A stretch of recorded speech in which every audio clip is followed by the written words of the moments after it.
Greetings, folks. Today is Sunday the 13th, the year 2019. I say Sunday the 13th because isn't that the way you're supposed to say it? Like Friday the 13th? I just wonder if Sunday the 13th is as bad as Friday the 13th. It doesn't seem to be such a nice day. But anyway, that's not what I want to talk about. It just popped into my head that it's Sunday the 13th. Alright. Yeah, I'm probably going to have to do a Sunday show response. Yep, I watched them. Fox News Sunday. Meet the Press. And I added one more. Face the Nation. Yep. Now, I can't see this week because I cannot pick up the local ABC affiliate with my rabbit ears. Anyway, but I don't know why that is. I can pick up other Harrisburg stations. I live in eastern part of Lebanon County in Pennsylvania, and I can pick up other Harrisburg stations. I can pick up Channel 21, I can pick up Channel 33, and now that Channel 43 in York is sharing a channel with 33. They do digital 36, and I'm flabbergasted. I mean, I get every Harrisburg station except Channel 27, which is the local ABC affiliate. So I can't watch this week. Is it still George Stephanopoulos? Oh, I love that name. And I can actually say it. Anyway. Okay. Well, yeah, I watched the Sunday shows. Now I was going... I know this is why some people hate when guys get a remote control in their hands. I went from one station to another. When Meet the Press went to a commercial, I then went to Face the Nation and so forth. So I watched a little bit of all three. Now, it was not the showcase of stupidity that I've been seeing recently.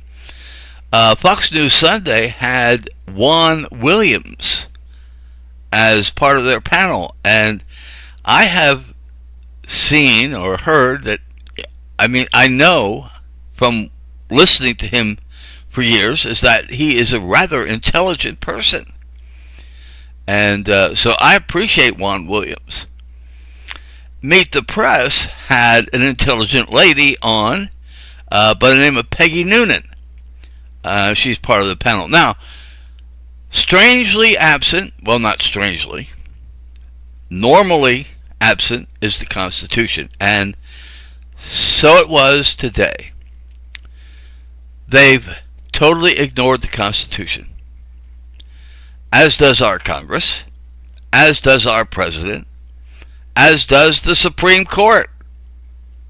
Yeah, well, I don't know if they do it all the time, but they have, especially when it came to Roe v. Wade. They've ignored the Constitution. Anyway, so, but yeah, now they talked about the borders. Question: where does the Constitution say that the federal government has power to secure the borders? It doesn't say that. Therefore, based on the 10th Amendment, that power belongs to the states or to the people. Yep. Well, okay. Then they were talking about the shutdown. You see, now all of these problems would be solved. Every one of them would be solved if we went back to the Constitution. if we had a government that obeyed the Constitution, we wouldn't have these problems. At least we wouldn't have the political problems that we have. Well, we might. I mean, some people probably oppose the Constitution. We know they do. They're sitting in Congress. Anyway, and they're sitting in the White House, and some of them are sitting in the Supreme Court, and they're in state legislatures, they're in governorships, they're in city councils. I don't know too many people, and in most cases, we have nothing but Republicans and Democrats in these offices. And the Republican Party and the Democratic Party does not care about the Constitution. They don't care what it says. They don't care what they have the power to do or what they don't have the power to do. And so the Constitution is ignored. And it's also ignored by the major media. You can hear about the Constitution here, but I'm not part of the major media, obviously. I'm lucky if I get 10 views on these on my issues. So I'm not part of the major media. Let's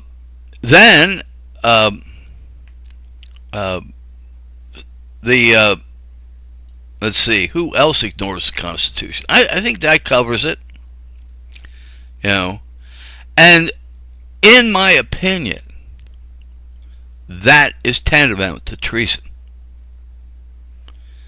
One of the things that the Congress takes an oath to do is support and defend the Constitution against foreign and domestic enemies. Well, when we have domestic enemies, sheesh. Stumbling over my tongue again.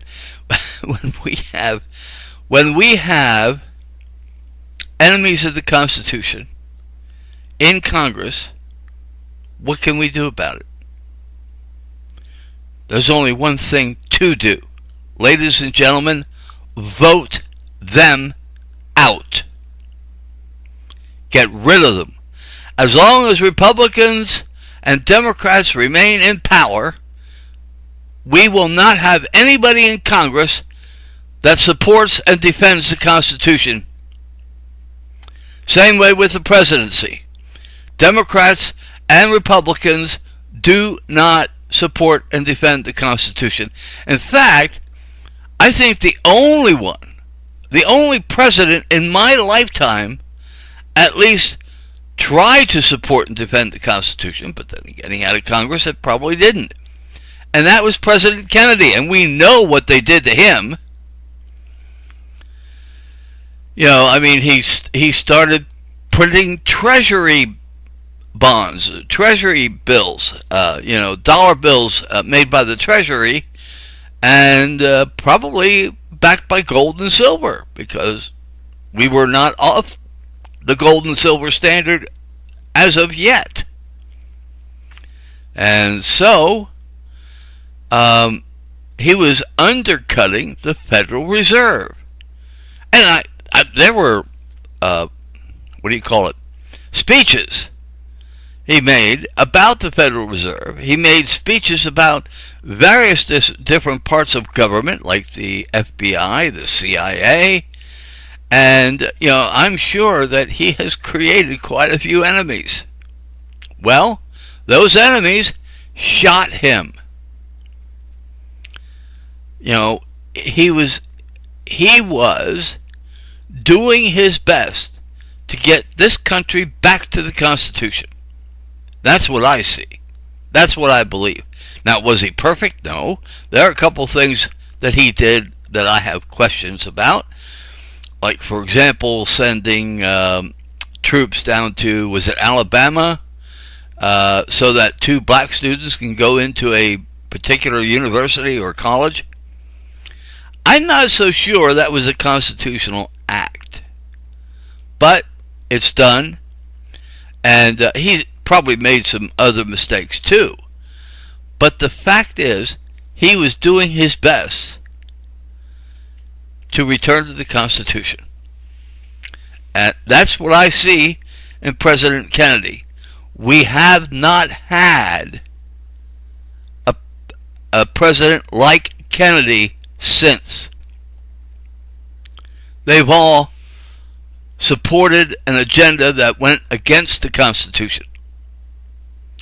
Conservatives, liberals, they all go against the Constitution. Conservative talkers are against the Constitution. So, in the Sunday shows today, once again, the Constitution was absent and being ignored. They will not have anyone on their programs to talk about the Constitution. Let's talk. Why don't you bring somebody in to talk about what the Constitution says about immigration, for example? I'll tell you what it says. Nothing. So immigration, based on the 10th Amendment, is a power that belongs to the states or to the people. You see, I love the 10th Amendment. The 10th Amendment is totally being ignored. That's how the federal government is so large. They've been stealing powers of the states. Like Department of Education. You know, there was a time conservatives believed in getting rid of the Department of Education. I don't hear about it now. You know, it's incredible. The federal government does not have the power to educate anyone. I mean, maybe they could educate themselves. You know, so you, federal government people, those that are still working, read the Constitution. You know, I'm not so concerned about the government shutdown. Most of our government is unconstitutional anyway. Yeah. If we went back to the Constitution, we would eliminate, we will eliminate at least those parts of the government that are shut down now. Bureau of Land Management is unconstitutional. Department of Education is unconstitutional. Homeland Security is unconstitutional. Do you know why? We already have a Department of Defense. It's their job to defend, quote, the homeland. I want to tell you something. This whole Homeland Security sounds an awful lot like Fatherland Security. All right. Well, I'll tell you what. Like I said, the Constitution is being ignored in the media. It's being ignored just about everywhere.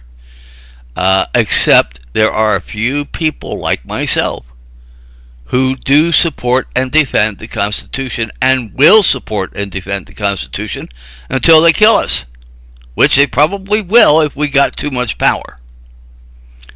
So, all right. Well, that's my commentary for today. I do hope that someday my messages will be heard loudly and clearly everywhere. We must get back to the Constitution. It's the only way to make America great again. My commentary for today. Thank you for listening.